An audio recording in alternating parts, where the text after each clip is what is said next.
बाप रे, 8 बोरियां। चिंतन नाम का एक व्यापारी शहर से दूर गांव में रहता था। वह व्यापार करने शहर जाया करता। उसके पास एक गधा था जिसका नाम था बली। चिंतन गधे पर सारा सामान लादकर शहर ले जाया करता था।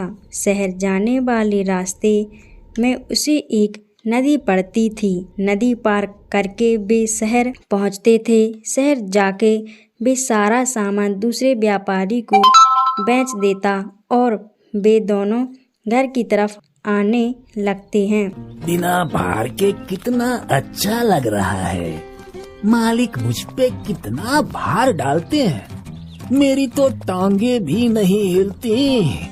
मुझे मेहनत करना बिल्कुल पसंद नहीं। वे घर पहुंचते हैं तो वह अपने गधे को पेट भर खाना देता है। वह गधे का बहुत ख्याल रखता क्योंकि उसको पता था कि गधे के बिना उसका व्यापार नहीं चलेगा। अगले दिन चिंतन ने गधे पर कपास की बोरी लादी।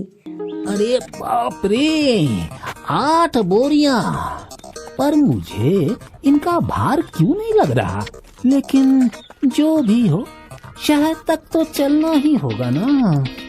बाजार गया और कपास को बेचा। जब वह घर की तरफ आ रहे थे तभी उन्हें चिंतन का दोस्त मिला। अरे चिंतन भाई, कैसा था आज का व्यापार। ठीक ही था। क्यों, क्या हुआ। तुम्हें सही दाम नहीं मिला क्या अपने सामान का। अब कपास का कितना दाम मिल सकता है। वो भी है, तुम नमक का व्यापार क्यों नहीं करते। आजकल शहर में नमक की बहुत मांग है और दाम भी बहुत अच्छे मिलते हैं। अरे वाह, ये तो बहुत अच्छा है। कल से मैं शहर नमक ले जाऊंगा। उन दोनों की बातें गधा सुन रहा था। ये महाशय मालिक को नया सुझाव दे रहे हैं। पहले ही मेरी कमर पे क्या कम भार था कि अब ये भी।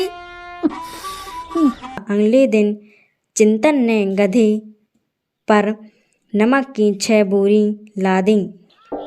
अरे बाप रे, इतना भार, मैं तो चल भी नहीं पाऊंगा। गधा तो आगे ही नहीं बढ़ पा रहा था। तुम बहुत आलसी हो गए हो।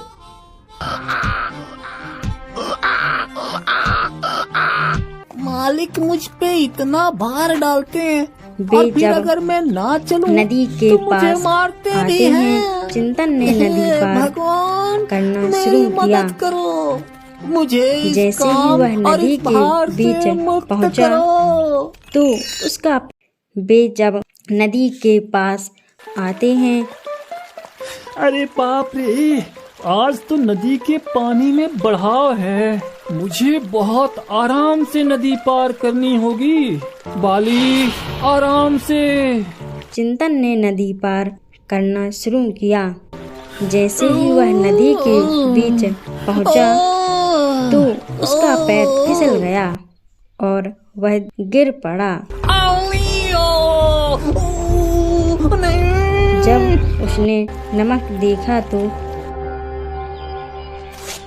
नमक तो गायब हो गया।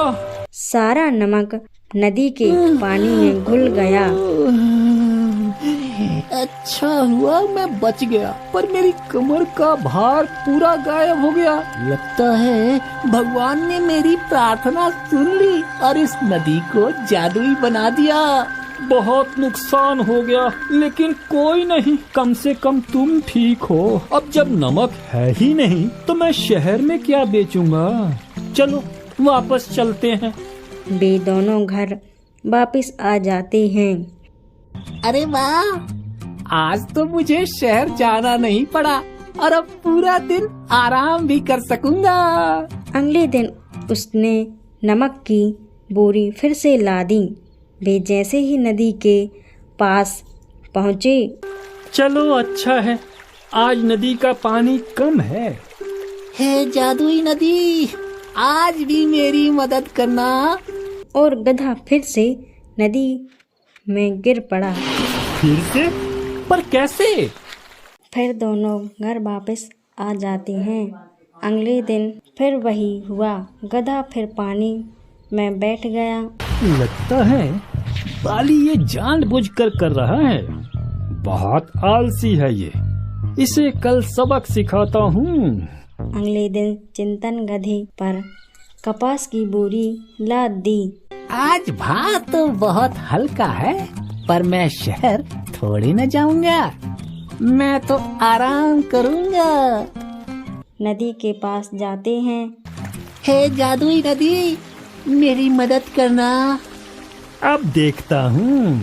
जैसे ही गधा नदी में गया और बैठ गया, जैसे ही वहां उठा, अरे बाप रे, ये तो बहुत वजन हो गया है। हे भगवान, ये आपने क्या किया? मेरी मदद करना क्यों बंद कर दी?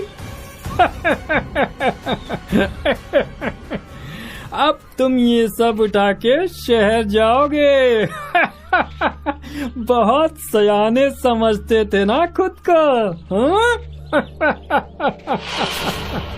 बेचारा गधा इतना भार उठाकर बाजार गया।